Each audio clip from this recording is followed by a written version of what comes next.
বাচ্চাদের একটি পুষ্টিকর খাবারের রেসিপি চলুন শেয়ার করা যাক। প্রথমে একটা বাটিতে চালের আটা, মসুরের ডাল এবং সয়াবিন মেশানো মিক্সারটা নিন। নিয়ে সামান্য পরিমাণ জল যোগ করুন। জল দিয়ে এটাকে বয়েল করুন।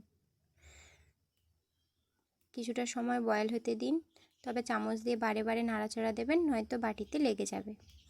তারপর যে পরিমাণ আপনারা খাওয়াবেন সেই গাড়ত্বে রাখুন এবং এটা বাচ্চাদের খাওয়ান। দেখবেন এতে আপনার বাচ্চার শরীরও ভালো থাকবে, যেহেতু এটা একটা হোমমেড সেরেলাক, তো বাচ্চার স্বাস্থ্যও খুব ভালো হবে। দেখছেন আমার বাবুটা এটা কত সুন্দর তৃপ্তি ভরে খাচ্ছে। তো এই রেসিপিটা আপনারা আপনাদের বাচ্চাকে খাওয়াতে পারেন। নমস্কার। যে মিক্সারটার কথা বললাম, এতে চালের গুঁড়ো, মসুরের ডাল এবং সয়াবিন যে পরিমাণে আছে এটা আপনারা জানতে চাইলে পরে কমেন্ট করুন, পরবর্তী একটা ভিডিওতে বলে দেব।